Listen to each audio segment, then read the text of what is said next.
નમસ્કાર. આજે આપણે વાત કરીશું આપણા શરીરને એક અત્યંત અને મહત્ત્વના અંગ વિશે, એટલે કે સ્વાદુપિંડ.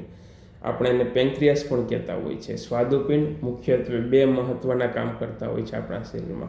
પહેલું, આપણો ખોરાક પાચવા માટે જરૂરી એન્ઝાઇમ બનાવતો હોય છે.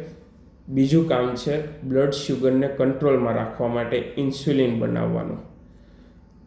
મોટા ભાગના પણ જ્યારે કોઈ પણ કારણસર આ સ્વાદુપિંડ સોજો આવે એટલે કે બગડે છે, ત્યારે બીમારીને પેન્ક્રિએટાઇટિસ કહેવામાં આવે છે. ટૂંકમાં સ્વાદુપિંડ પર સોજો.